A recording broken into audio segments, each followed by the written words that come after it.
ونؤمن به ونتوكل عليه ونشهد أن لا إله إلا الله وحده لا شريك له ونشهد أن سيدنا ومولانا محمدا عبده ورسوله صلى الله تعالى عليه وعلى آله وأصحابه وبارك وسلم تسليما كثيرا. أما بعد فأعوذ بالله من الشيطان الرجيم. بسم الله الرحمن الرحيم. لقد كان لكم في رسول الله أسوة حسنة لمن كان يرجو الله واليوم الآخر وذكر الله كثيرا. وعن أبي هريرة رضي الله تعالى عنه أنه قال رسول الله صلى الله عليه وسلم: خياركم في الجاهلية خياركم في الإسلام إذا فقهوا. بارك الله لنا ولكم في القرآن العظيم ونفعنا وإياكم بالآيات والذكر الحكيم. اللهم صل على محمد وعلى آل محمد كما صليت على إبراهيم وعلى آل إبراهيم إنك حميد مجيد. اللهم بارك على محمد وعلى آل محمد كما باركت على إبراهيم وعلى آل إبراهيم إنك حميد مجيد. জাতীয় সিরাত কমিটি আয়োজিত আজিমুশান সিরাতুন নবী ইসলামী মহাসম্মেলনে উপস্থিত সম্মানিত সদরে ইজলাস, উপস্থিত হযরত উলামায়ে কেরাম এবং আজকের এই বিশাল জনসমুদ্রে উপস্থিত সম্মানিত সিরাতুন নবী সাল্লাল্লাহু আলাইহি ওয়াসাল্লামের সুমহান আদর্শের পতাকাবাহী আল্লাহর পয়গম্বরের প্যারা উম্মত, প্রাণ প্রিয় আমার এই অঞ্চলের এলাকাবাসী, সর্বস্তরের তৌহিদি জনতা, সিরাতুন নবী সাল্লাল্লাহু আলাইহি ওয়াসাল্লাম মানব জাতির জন্য আল্লাহর পক্ষ থেকে প্রেরিত প্রদত্ত উত্তম ব্যবস্থার সর্বোচ্চ মানদণ্ড। যে কোনো ক্ষেত্রে বিশ্ববাসীর জন্য নবী মুহাম্মদুর রাসূলুল্লাহ সাল্লাল্লাহু আলাইহি ওয়াসাল্লামের আদর্শের চেয়ে উত্তম কোনো নমুনা এই পৃথিবীতে নেই, এবং সেটা সকল ক্ষেত্রেই, যেমনি ভাবে মানুষের ইবাদত বন্দেগী, ধর্মীয় আচার আচরণের ক্ষেত্রে আল্লাহর পয়গম্বর নবীজির জীবন আদর্শ সিরাত সর্বোত্তম নমুনা, ঠিক তেমনি ভাবে পারিবারিক জীবন কার্যকলাপ পরিচালনায় আল্লাহর নবীর জীবন আদর্শ, নবীর সিরাত, এটাই হলো সর্বোত্তম নমুনা এবং সর্বোত্তম মডেল। ঠিক তেমনি ভাবে ব্যবসা বাণিজ্য অর্থনীতির ক্ষেত্রেও নবী আকরাম সাল্লাল্লাহু আলাইহি ওয়াসাল্লামের সিরাত হলো সর্বোত্তম নমুনা এবং মডেল।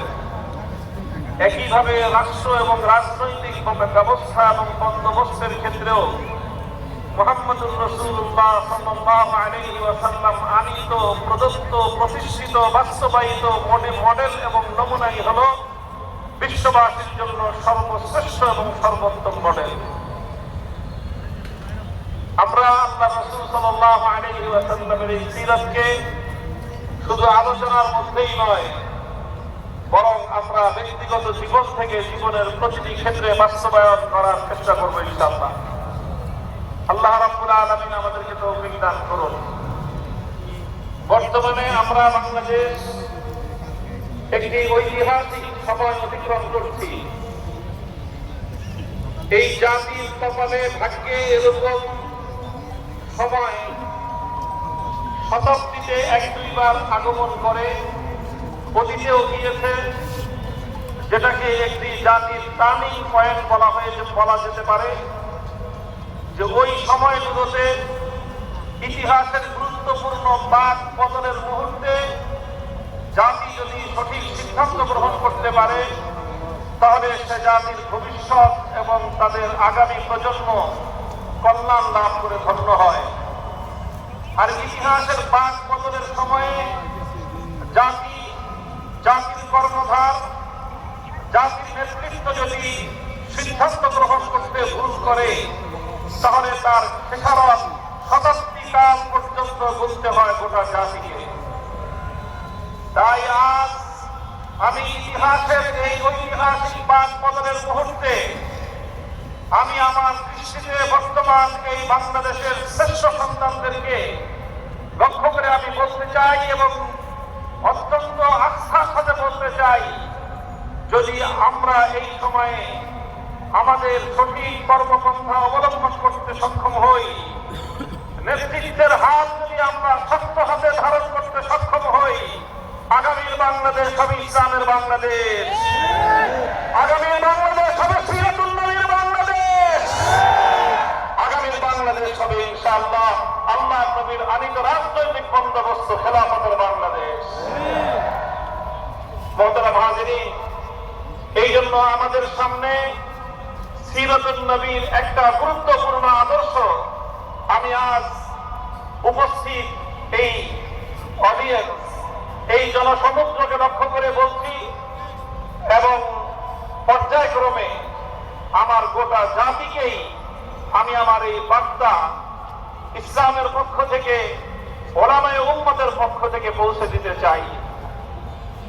নবী আকরাম সাল্লাল্লাহু আলাইহি ওয়াসাল্লামের সিরাতের একটা গুরুত্বপূর্ণ শিক্ষা, গুরুত্বপূর্ণ একটা আদর্শ আমি যেই হাদিসের অংশ বিশেষ পাঠ করেছি এই হাদিস থেকে কিছুটা বুঝে আসে এবং নবীজির নবুয়ত লাভ থেকে শুরু করে আল্লাহ পয়গম্বরের ওয়াফাতুন নবী পর্যন্ত, বিআসাতুন নবী থেকে ওয়াফাতুন নবী পর্যন্ত 23 বছরের এই সুদীর্ঘ জীবনে নবীজির অনুসৃত একটি গুরুত্বপূর্ণ নীতিমালা যেটা আমি আলোচনা করছি সেটা হলো এই: আল্লাহর নবী এসেছিলেন আমরা জানি এমন এক সময়ে, যেই সময়কে ইতিহাসে আইয়ামে জাহিলিয়াত বলা হয়ে থাকে, বর্বরতার যুগ বলা হয়, অন্ধকারের যুগ বলা হয়। সেই অন্ধকার যুগে আল্লাহর নবী নবুয়তের প্রদীপ জ্বাললেন। আল্লাহর পয়গম্বর আল্লাহর পক্ষ থেকে নাযিলকৃত মহাগ্রন্থ আলোক পত্রিকা আল কোরআনের আলো প্রজ্বলিত করার মধ্য দিয়ে জাহিলিয়াত এবং বর্বরতার সকল তিমির অন্ধকার তিনি দূরীভূত করলেন। গোটা বিশ্ববাসী যেই আলোয় উদ্ভাসিত হলো, আল্লাহর পয়গম্বরের সিরাত এবং কোরআনের আলোতেই সারা দুনিয়া সেই জাহিলিয়াতের অন্ধকার থেকে মুক্তি লাভ করেছিল।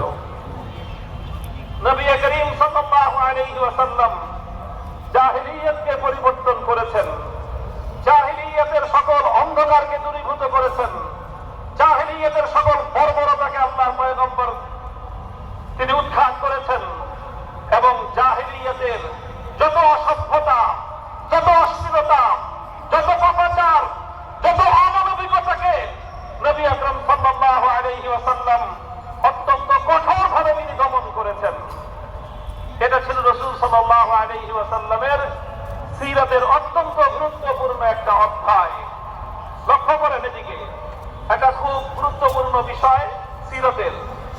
আল্লাহর পয়গম্বর মুহাম্মদুর রাসূলুল্লাহ সাল্লাল্লাহু আলাইহি ওয়াসাল্লাম একদিকে যেমনি ভাবে জাহিলিয়াতের সকল বর্বরতা, অমানবিকতাকে অত্যন্ত কঠোর হাতে তিনি দমন করেছেন, অপরদিকে আল্লাহর নবী সেই প্রাচীন কাল থেকে চলে আসা যেই সকল ভালো নীতিগুলো ছিল, যেই সকল ভালো ভালো কর্মকাণ্ডগুলো ছিল, সেগুলোকে আল্লাহর নবী শুধুমাত্র এই কারণে যে সেটা আমার নবুয়তের পূর্ব থেকে চলে আসছে, এই কারণে আল্লাহর নবী কোনো ভালো কর্মকাণ্ডকে, কোনো ভালো আদর্শকে আল্লাহর নবী কখনোই উৎখাত করবেন তো দূরের কথা, সেটাকে অসম্মান এবং অমর্যাদা পর্যন্ত আল্লাহর নবী করেননি।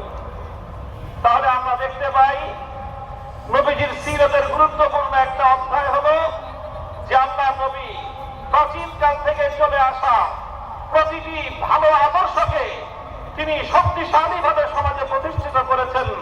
কিন্তু প্রাচীনকালের প্রতিটি অসভ্যতা, বর্বরতা এবং অমানবিকতাকে আল্লাহ নবী নিজে তার সকল শক্তি দিয়ে তিনি উৎখাত করেছেন। আমি দৃষ্টান্ত হিসেবে এক দুটি কথা বলতে পারি। নবী আকরাম সাল্লাল্লাহু আলাইহি ওয়াসাল্লাম তিনি নবুয়ত লাভ করার আগে থেকে পবিত্র মক্কা নগরীতে বাইতুল্লাহ তাওয়াফের কার্যক্রম চলত।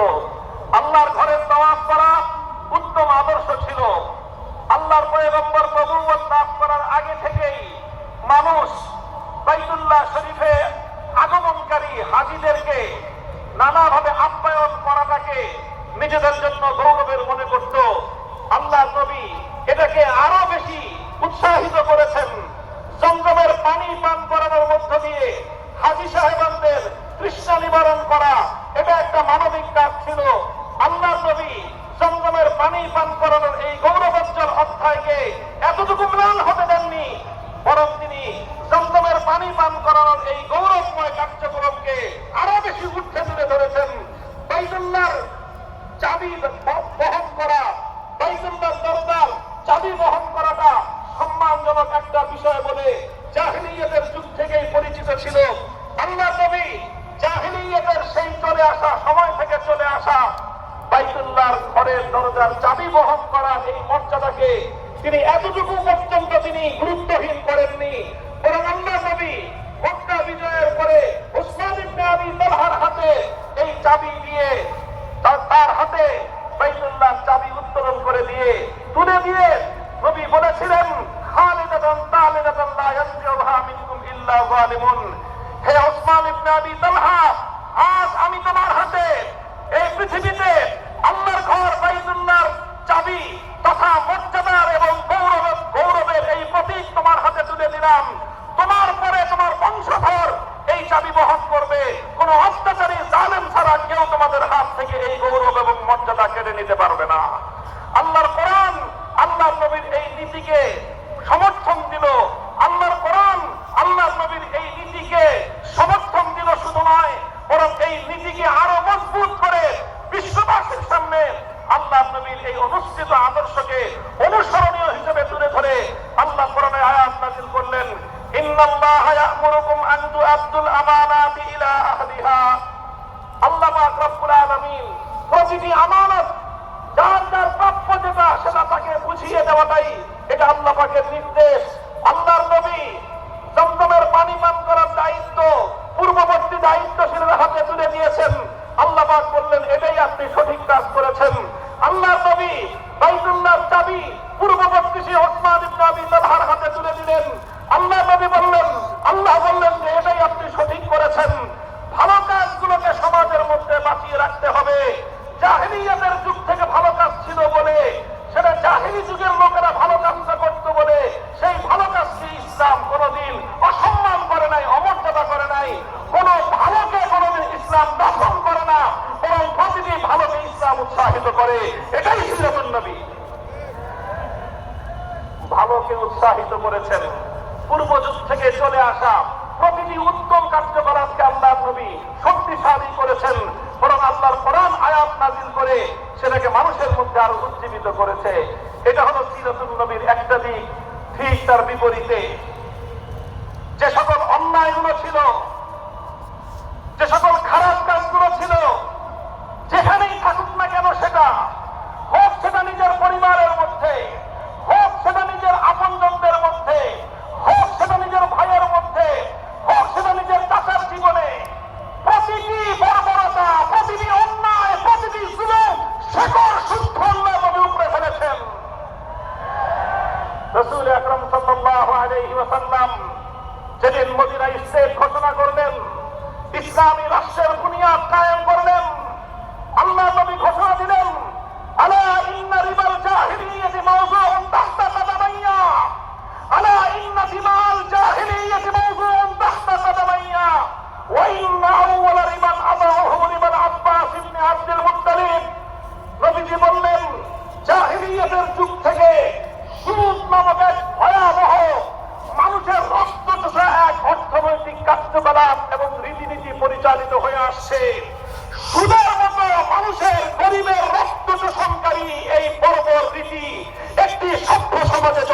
না। নবীজি বললেন, সুতরাং আজ আমি মুহাম্মদ আরবি ঘোষণা করছি, জাহিলিয়াতের যুগ থেকে চলে আসা সকল সুদের কবর রচনা করলাম আমি মুহাম্মদ আরবির পায়ের নিচে। সমস্ত জাহিলি সুদ আজ থেকে দাফন হয়ে গেল।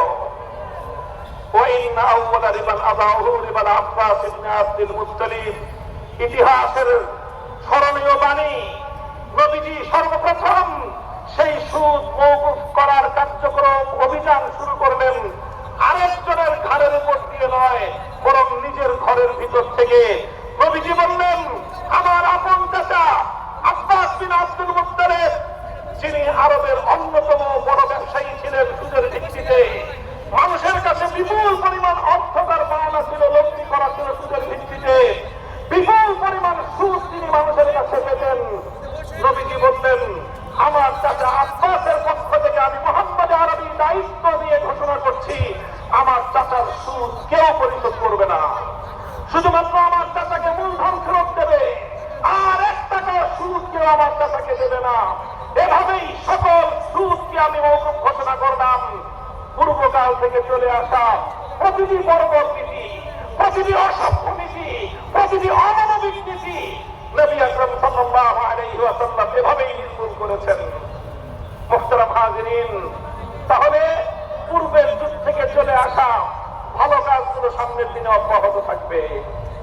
পূর্বের সময় থেকে চলে আসা ভালো আদর্শগুলো সমাজের মধ্যে উজ্জীবিত থাকবে, আরো বেশি উজ্জীবিত করা হবে, আরো বেশি উৎসাহিত করা হবে। কথা বলেন ঠিক কিনা? কিন্তু শুধু চলে আসছে বাপদাদার যুগ থেকে, পূর্বপুরুষদের যুগ থেকে চলে আসছে এই অজুহাতে কোন অসভ্যতা, কোন অপরতা, কোন অমানবিকতাকে মুসলিম সমাজ মুহাম্মদুর রাসূলুল্লাহ সাল্লাল্লাহু আলাইহি ওয়াসাল্লামের অনুসারী সমাজ আর এক মুহূর্তের জন্য বরদাস্ত করতে পারে না। আমি সিরাতুন নবীর এই মৌলিক দর্শন দিয়ে আপনাদের সামনে তুলে ধরলাম।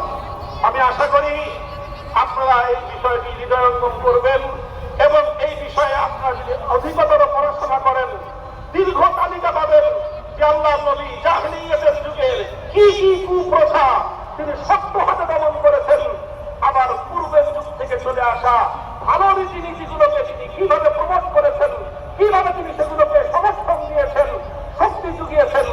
আপনারা তার সুদীর্ঘ তালিকা পেয়ে যাবেন। আমি শুধুমাত্র দৃষ্টান্ত হিসেবে যদি দৃষ্টান্ত উপস্থাপন করলাম এই কথা বোঝাবার জন্য যে আজ আমরা বাংলাদেশে ওইরকম ইতিহাসের এক পাঠ বদলের মুহূর্তে আমরা অবস্থান করছি। আমাদের নীতি হবে সেটাই। সিরাতুন নবীর মঞ্চ থেকে বলতে চাই, আল্লাহর পয়গম্বরের আদর্শ থেকে, সিরাতুন নবী থেকে আমরা এটাই ধারণ করব। 24 জুলাই এবং আগস্ট বিপ্লবের মধ্য দিয়ে যে নতুন বাংলাদেশের যাত্রা শুরু হয়েছে, সেই বাংলাদেশে পূর্বের সমাজ থেকে চলে আসা প্রতিটি কল্যাণ, প্রতিটি ভালো এবং প্রতিটি উত্তম আদর্শকে আরো বেশি লালন করা হবে, উজ্জীবিত করা হবে।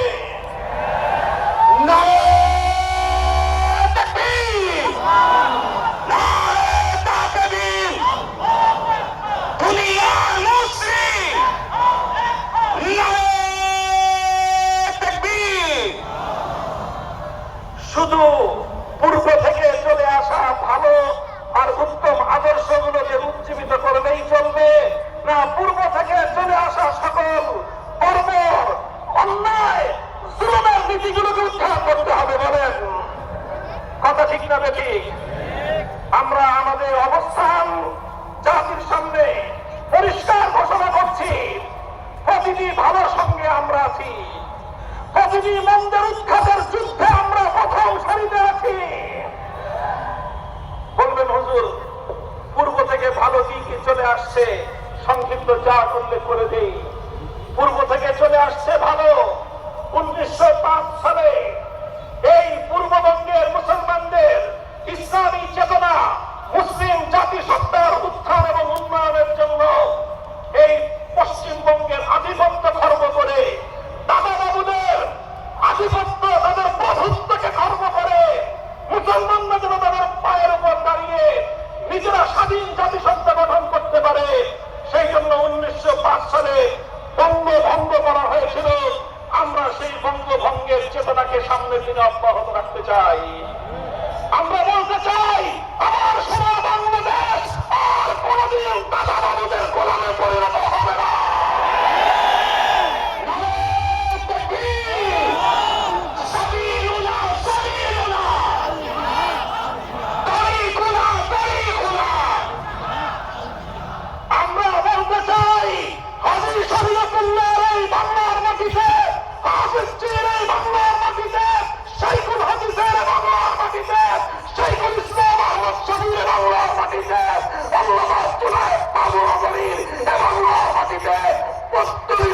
আধিপত্যকে আমরা কোনদিন বরদাস্ত করবো না ইনশাআল্লাহ।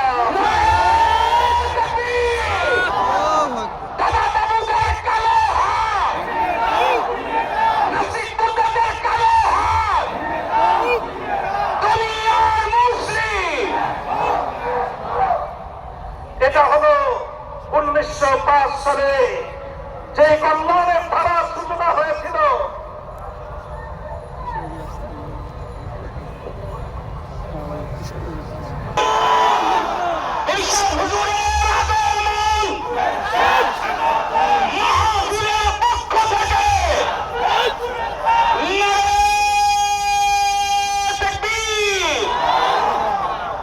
তাহলে আমাদের পূর্বপুরুষরা যেভাবে একটি স্বাধীন মুসলিম জাতিসত্তার উত্থানের লক্ষ্যে কলকাতার দাদা বাবুদের আধিপত্যকে খর্ব করার জন্য সংগ্রাম করে লড়াই করে এই পূর্ববঙ্গের মুসলমানদের উত্থানের জন্য যে কল্যাণের ধারা সূচনা করেছিলেন, আগামী দিনে সেই ধারা শক্তিশালী হবে। তাই বাংলার মুসলমানেরা বঙ্গভঙ্গ রোধ করার জন্য সাম্প্রদায়িক অপশক্তির মূল হতা রবীন্দ্রনাথ ঠাকুরদের মতো সাম্প্রদায়িক এই সকল অপশক্তির গুণকীর্তন বাংলাদেশের মানুষ ভালো চোখে দেখবে না।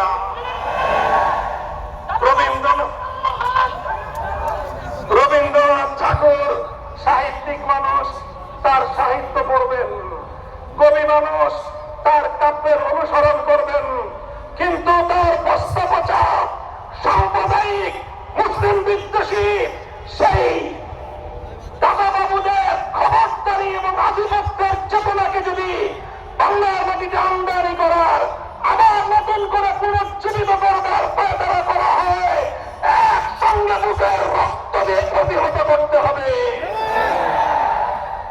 1 নম্বর কথা, 1905 সালের বঙ্গভঙ্গের সেই চেতনাকে আবার আগামীর বাংলাদেশে পুনর্জীবিত রাখতে হবে। 1947 সালে ভারতবর্ষ থেকে ব্রিটিশদেরকে বিতাড়িত করে আমাদের পূর্বপুরুষগণ এই বাংলা, এই মাটিকে স্বাধীন এবং মুক্ত করেছিল।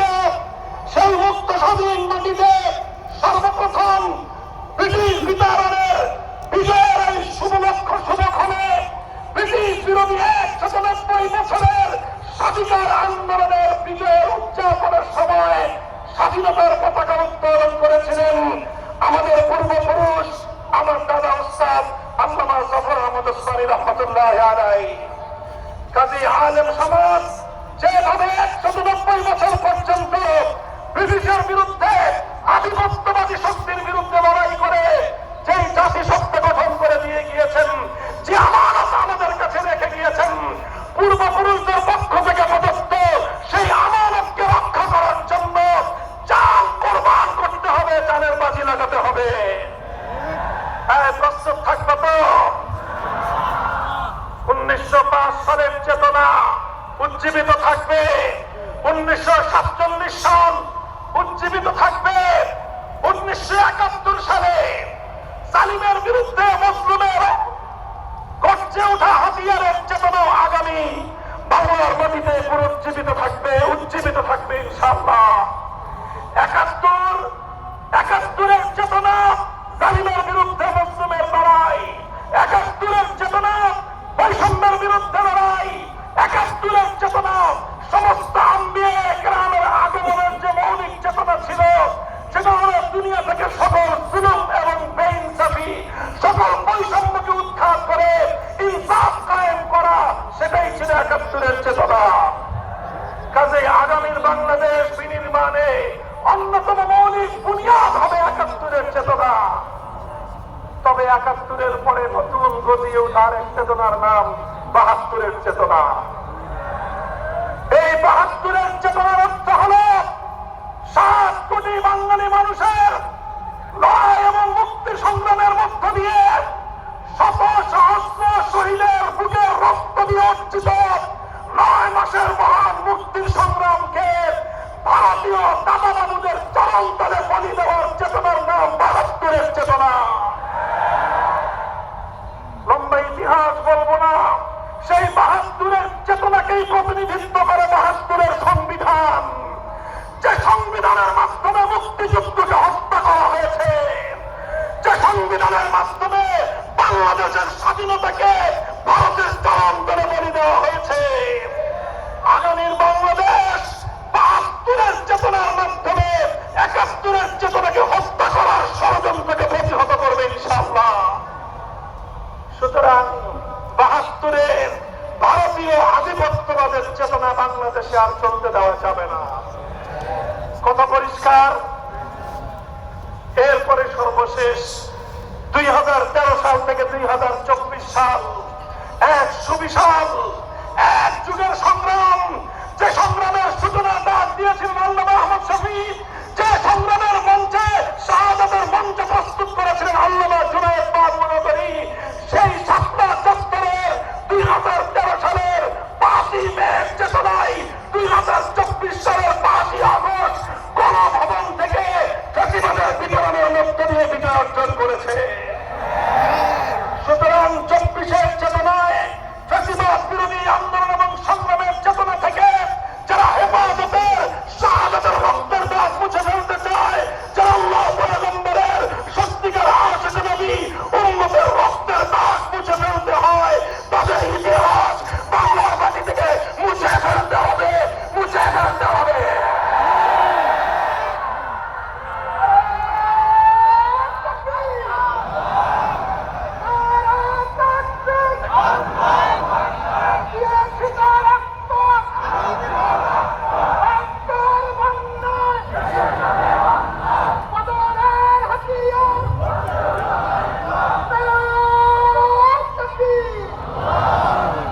আমি পরিষ্কার বলতে চাই, এই ৪ চারটি মাইল ফলক ১৯০৫ সালের বঙ্গভঙ্গ, ১৯৪৭ সালের ব্রিটিশ বিরোধী স্বাধীনতা অর্জন, ১৯৭১-এর মহান মুক্তিযুদ্ধ, ২০১৩ থেকে ২৪ পর্যন্ত ফ্যাসিবাদ বিরোধী আন্দোলনের এই চেতনা, এটাই হলো বিগত ১৭ বছরের ১০০০ বছরের আমাদের শ্রেষ্ঠ অর্জন। এই অর্জনকে যদি কেউ নেগলেক্ট করতে চায়, ওর জিম্মা টিনে ছেড়ে ফেলে দিতে পারবেন আপনারা। কেউ যদি এই চাকরি চেতনার যে কোনো একটার বিরুদ্ধে বাংলার মাটিতে কথা বলবার দুঃসাহস দেখায়, আপনারা ওর বিরুদ্ধে অবস্থান করে প্রতিহত করবার ঘোষণা দেবেন। নাম উল্লেখ করলাম না, অনেকে অনেক নামে আখ্যায়িত করে। আমি শুধু বলতে চাই, ফজলুর রহমান সাহেব, মনে রাখবেন, বাংলার মাটিতে আমরা ভাড়াটিয়া হিসেবে থাকি না। রক্ত দিয়ে কেনা, নিজের বাপের রক্ত দিয়ে কেনা মাটিতে বসবাস করি আমরা।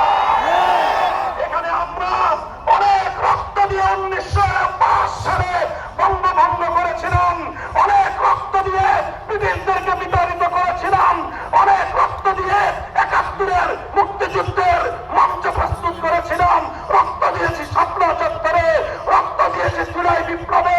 সুতরাং আমার রক্তের সঙ্গে যদি কেউ গাদ্দারি করতে চায়, তার জীব আমি কেড়ে ছেড়ে ফেলবো।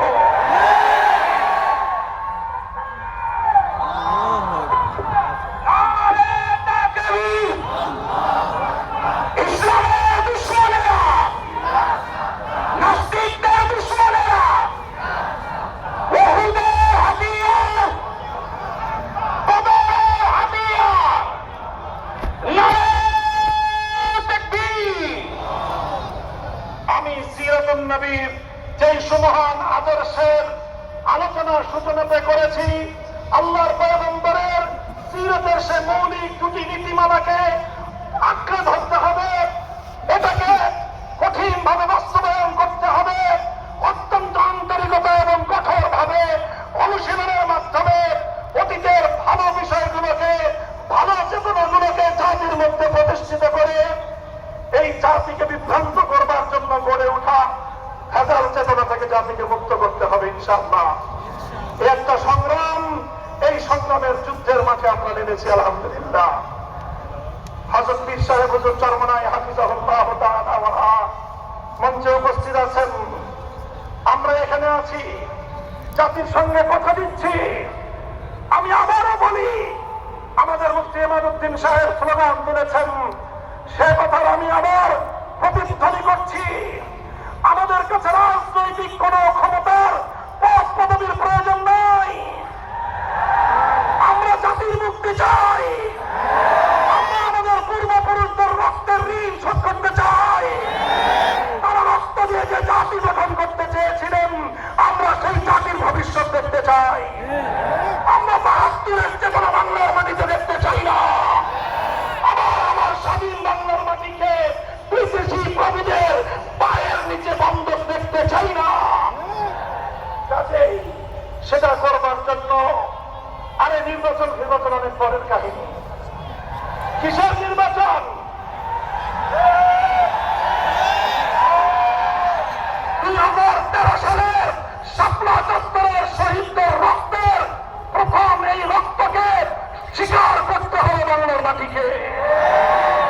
২৪-এর সহস্রাধিক জুলাই যোদ্ধাদের রক্ত যে জন্ম দিয়েছিল, সেই আধিপত্যবাদের উৎখাত নিশ্চিত করতে হবে। জুলাই সনদ বাংলার মাটিতে কার্যকর করতে হবে। ৭২-এর সংবিধান বাংলার মাটিতে চলবে না, চলতে দেওয়া হবে না।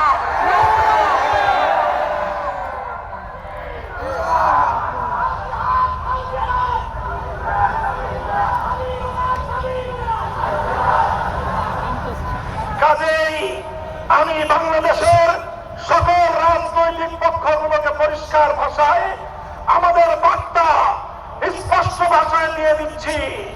৭২-এর ২৪-এর যে সংঘাত, ওই সংঘাতে আমাদের আপোষ করার কোন সুযোগ নাই।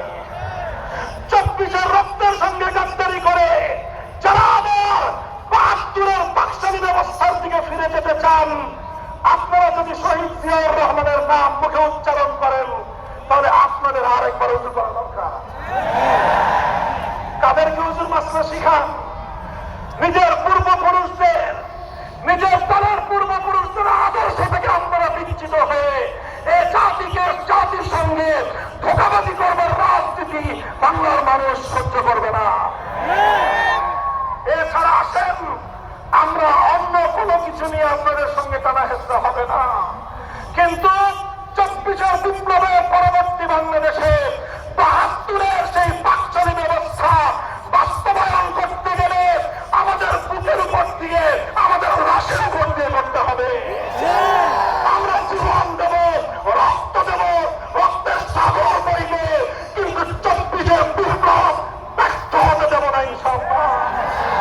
বাংলাদেশে আর সেই সকল স্বৈরাচারীদের ভাস্কর্যজনক বুদ্ধি স্থাপন হতে দেওয়া হবে না। সেই সঙ্গে এটাও বলে দেই, জুলাই যোদ্ধাদের নামে অথবা আমাদের মহান শহীদদের জন্য রাষ্ট্রীয় স্থাপনায় ভাস্কর্য নির্মাণ করবার বিপজ্জনক খেলা কেউ খেলবার চেষ্টা করবেন না। মনে রাখবেন, যদি আমাদের প্রাণ প্রিয় কলিজার টুকরা শহীদ আবু সাঈদ অথবা মুগ্ধদের যদি কেউ ভাস্কর্য নির্মাণ করতে চান, সেই ভাস্কর্যের সঙ্গে আমাদের সেই আচরণই হবে শেখ মুজিবুর রহমান সাহেবের ভাস্কর্যের সঙ্গে যে আচরণ করেছিলাম। অথবা কেউ যদি শহীদ প্রেসিডেন্ট জিয়াউর রহমানের নামে কোন ভাস্কর্য রাষ্ট্রীয় স্থাপনায় বসাতে চান, সে ভাস্কর্য জীবন দিয়ে প্রতিহত করবো, দেখতে ঘুরিয়ে দেব।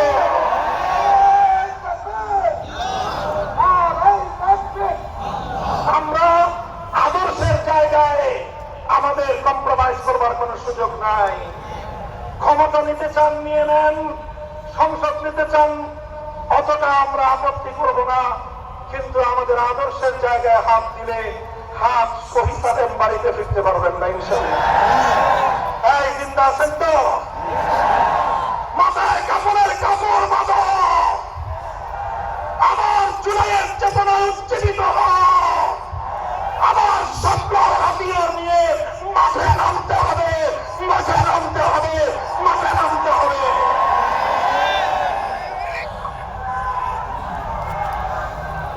আল্লাহ পাক কবুল করেন ইনশাআল্লাহ।